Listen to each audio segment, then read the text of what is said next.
There may be enemies at the gates. There may be enemies within the walls. And sometimes the very landscape and climate in which a culture grows must be conquered.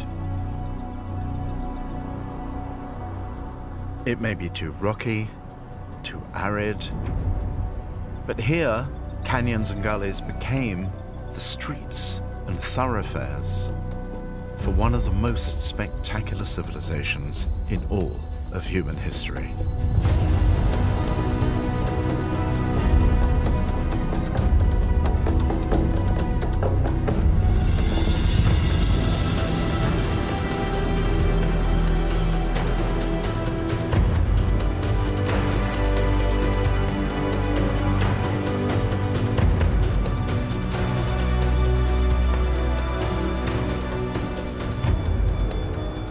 This is Petra, where the sheer improbability of its location was also the secret of its spectacular flourishing.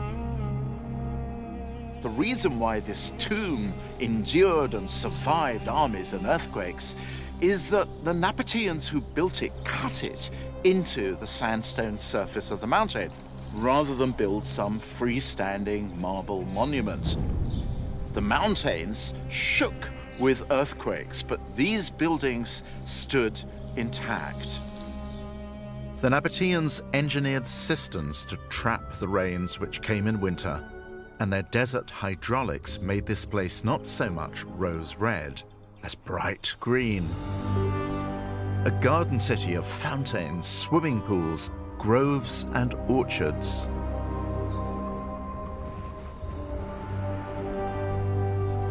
And the water which made all that possible also made it possible to feed a city of 30,000 people, many of whom were immigrants from all over the region. There were Egyptians and Syrians and Judeans and Greeks and Romans, and they were all coming to Petra to enjoy what the Persians called a paradisa, a pleasure resort, a little bit of heaven on earth.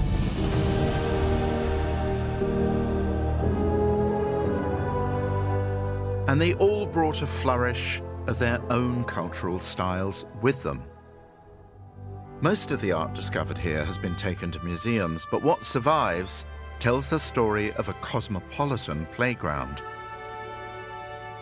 There are curious abstract representations of a Nabatean goddess, carved heads from the wine-soaked Hellenistic cult of Dionysos. Recent excavations have brought to light ritzy villas carved into the living rock. Inside them, here's to happiness murals from that same Dionysian cult. Cherubs, vine leaves, the inevitable bunches of grapes. And from the later years of Petra's life, Byzantine mosaics found beneath the sand and rubble of a ruined church.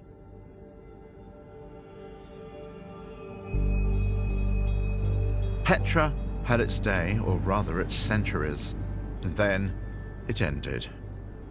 Not because of conquest, but because new trade routes simply made Petra commercially irrelevant. And without that commercial lifeblood, there was no longer any reason to struggle against the desert.